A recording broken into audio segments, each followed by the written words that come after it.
সারা বাংলাদেশে প্রাথমিক শাখায় যে প্রশ্নে ধরুন মানবন্টনে যে পরিবর্তন এসেছে সেই সময় চতুর্থ শ্রেণীর গণিত বিষয়ের 100 নম্বরের প্রশ্নে 20টি এমসিকিউ করতে হবে।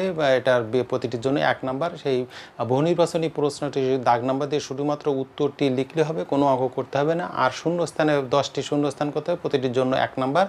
দাগ নাম্বার দিয়ে শুধুমাত্র মূল শব্দটি লিখলেও চলবে, অথবা যদি প্রয়োজন মনে করে তাহলে পুরো লাইনটি লিখে সঠিক শব্দটি লিখে আন্ডারলাইন করে দিলেও হবে। আর এরপর আছে সংক্ষিপ্ত প্রশ্ন, যেটা অল্প কথায় উত্তর দাও। এটি প্রত্যেকটা অঙ্ক এখানে 12টি থাকবে, 10টি করতে হবে, প্রত্যেকটা অঙ্ক করে দেখাতে হবে, শুধুমাত্র উত্তর লিখলে সে কোনো নাম্বার পাবে না। এবং আমাদের এরপরে আসছে আমাদের সৃজনশীল অঙ্ক। প্রত্যেকটি সৃজনশীল অঙ্ক তোমাকে করে দেখাতে হবে। ক থেকে ঘ পর্যন্ত প্রত্যেক বিভাগ থেকে কমপক্ষে একটি করে মোট 10টি প্রশ্নের উত্তর দিতে হবে। প্রতিটি প্রশ্নের নম্বর হবে 5 এবং প্রত্যেকটি প্রশ্নের 2 বা ততোধিক অপশান এখানে থাকবে। এখানে ক বিভাগে থাকবে 60টি প্রশ্ন, আর খ বিভাগ, গ বিভাগ, ঘ বিভাগে 2টি করে প্রশ্ন এখানে থাকবে।